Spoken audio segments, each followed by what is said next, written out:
Hello everyone, good evening. কেমন আছো তোমরা সবাই? আশা করি তোমরা সবাই খুব ভালো আছো আর তোমাদের ভালোবাসায় আমি অনেক ভালো আছি। এখন দেখো রেডি হয়ে নিয়েছি, একটু যাব বাজারে, কারণ কালকে দেবো বিপত্তারিণী পুজো, তো তাই জন্যই পুজোর সমস্ত বাজার করতে যাব এখন। তার আগে একটু চা খেয়ে নেব। চা না খেয়ে আমার কোথাও বেরোতে ইচ্ছে করে না, সেই সকালবেলা হোক আর সন্ধ্যাবেলা হোক, এই দুই টাইমেই চা খাই আর চা খেতে আমার বেশ ভালো লাগে। তো যাই হোক, এখন চাটা খেয়ে সোজা দেখো বাজারে চলে এসেছি। আর বাজারে তো সব জিনিসের আজকে আগুন দাম, ফুলের এত দাম হয়েছে কি বলবো তোমাদেরকে। তো এক জায়গা থেকে ফুল মিষ্টি নিয়ে নিয়েছি আর বাজার মোটামুটি আমাদের কমপ্লিট হয়ে গেছে সবই। আমি আর আমার একটা ফ্রেন্ড মিলেই বাজারে গেছিলাম। তো দেখো সব কিন্তু কমপ্লিট হয়ে গেছে আর এটা হচ্ছে পরের দিন সকালবেলা। রান্নাঘর থেকেই আবার ভিডিওটা স্টার্ট করেছি। আর রান্নাঘরে সকাল সকাল এসেছি তার কারণ আমি যেহেতু পুজো দিতে যাব, তাই সারাদিন তো আমি আজকে কোনো ভাত খাবো না, তাই জন্য সকালে দেখো একটু নিরামিষ করে ঘুগনি বানাচ্ছি। আর তাছাড়া আজকে আমাদের শনিবার, এমনিতেই ভেজ, তো আমি যেহেতু সারাদিনে খাবো না তাই জন্য ঘুগনিটা আগে থেকে বানিয়ে রেখে যাচ্ছি আর বাড়িতে এসে লুচিটা ভেজে তারপরে খাবো পুজো দেওয়ার পরেই। আর এদিকে দেখো ঘরের পুজোটাও কিন্তু আমি দিয়ে নিয়েছি, কারণ ঘরের পুজো না দিয়ে তো আর কোথাও বেরোনো যায় না। তাছাড়াও অনেক কাজ ছিল। আর যে কিছুদিন হলো, প্রায় এক সপ্তাহ মতো হলো হাজব্যান্ড বাড়িতে ছিল না, ঘুরতে গেছিলো।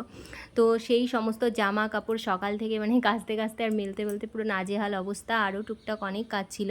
আর এদিকে দেখো যে পুজোর অনেক কিছুই নিয়ে নিয়েছি, এর মধ্যে যা যা লাগে 13 রকম ফুল, 13 রকম ফল, 13 রকম মিষ্টি, ধূপকাঠি, মোমবাতি, তারপরে লাল যে ধাগা যেটা বাঁধতে হয় হাতে সেইটা। তো সব কিছুই মোটামুটি এর মধ্যে গুছিয়ে নিয়েছি। আর যেহেতু বাইরে পুজো দিতে যাব, সব যদি ঠিকঠাক গোছানো না থাকে আর পুজোর সময় যদি সব কিছু হাতের কাছে না থাকে তাহলে খুব মুশকিল হয়ে যাবে। আর আমি দেখো এভাবেই রেডি হয়েছি। আজকে একটা অফ হোয়াইট কালারের তাঁতের শাড়ি পরেছি আর পাড়টা ঠিক এরকম মেরুন কালারের। কেমন লাগছে প্লিজ তোমরা কমেন্ট করে জানিও। আর এদিকে গুগল দেখো সকাল থেকে কিন্তু আমার সাথে উপোস আছে আজকে। কারণ কেন যেন, আজকে যেহেতু আমি সারাদিনে কোনো ভাত খাবো না, লুচি খেয়েই থাকবো, তো তাই জন্য আমার সাথে লুচি খাবে বলে আমার সাথে উপোস রয়েছে। তো আমি আর গুগল এখন দেখো বেরিয়ে যাচ্ছি পুজো দিতে। আর রাস্তাতে আমাদের দুজনেরই খুব লজ্জা করছিল ভিডিও বানাতে। যাই হোক, আমি এরকম সাধারণত ব্যাক ক্যামেরা করেই ভিডিও বানাই রাস্তাতে, আর এর ফ্রন্টে আসি না। তো আমি আজকে ওকে একটু বললাম চল আমাকে একটু ভিডিও বানিয়ে দে, তো অল্প একটুখানি ভিডিও বানিয়েই বন্ধ করে দিয়েছিল। তারপরে দেখো এরকম মন্দিরে আমরা চলে এসেছি। আর মন্দিরে কিন্তু যেমন গরম ছিল তেমনই ভিড় ছিল। আমরা যাওয়ার পরে আরও অনেকেই এসছে, মানে আস্তে আস্তে ভিড় হচ্ছিল আর কি। এখন ওই সকাল 11:30 থেকে 12টার মতো বাজে। আর ঠাকুরমশাই চলে এসেছে দেখো এদিকে, আর পুজো স্টার্ট করে দিয়েছে। আগে সব ঠাকুরের পুজো করে নিয়েছে, তারপরে কিন্তু এই বিপত্তারিণী পুজো শুরু হয়েছে। আর সব পুজো করতে করতে ঠাকুরমশাইয়ের অনেক ভিড় হয়ে গেছিলো, অনেকটাই লেট হয়ে গেছিলো। আর তেমনি গরম, মানে শেষ পর্যন্ত গোগল আর দাঁড়াতে পারিনি, ও বাড়িই চলে গেল। তো এতটাই গরম ছিল, আর যেহেতু বসার জায়গা ছিল না, মন্দিরটা অনেকটাই ছোট। দেখো বাড়ি এসে আমি 13খানা লুচি ভেজে নিয়েছি আর সকালের যে ঘুগনিটা ছিল সেই ঘুগনিটা দেখো নিয়ে নিয়েছি। তবে আমি এই 13খানা লুচি গোটা গোটা পুরোটা খেতে পারবো কি না একদমই জানি না। আর এদিকে দেখো গোগলকেও দিয়েছি, ও যেহেতু সকাল থেকে কিছুই খায়নি, তো তাই জন্য গোগলকেও দিয়েছি। দেখো এতটা লুচি খাওয়া সম্ভব বলো, তার মধ্যে এতটা পরিমাণে গরম, আমি তো খেতেই পারিনি, একটুখানি ছিঁড়ে নিয়ে তারপরে খেয়েছি।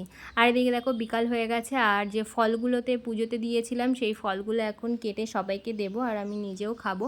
আমাদের নিয়মে হচ্ছে সবটাই 13 রকম করেই দিতে হয় এবং 13টা করে জিনিসই খেতে হয়। তবে ফুল না খেতে পারলেও অল্প অল্প করে খেতে হয়। তো খাওয়া দাওয়ার পরে দেখো একটুখানি ছাদে এসেছি বিকালবেলা। সাধারণত ছাদে আসা হয় না স্যাটারডে সানডে ছাড়া, মানে ওই সময় ওই দুদিনই আমাদের একটু ফাঁকা থাকে।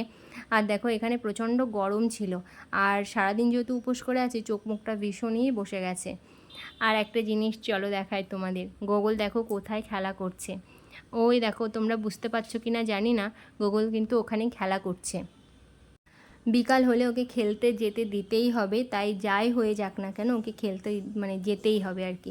আর আমি সোহাগের পাপা আর সোহাগ কিন্তু ছাদ থেকে দেখছিলাম বিকালটা কেমন, রাত হলে বেশিই ভালো লাগে। তো যাই হোক, আজকের ভিডিওটা এই পর্যন্ত রাখলাম, দেখা হবে নতুন ভিডিওতে। সবাই তোমরা ভালো থেকো।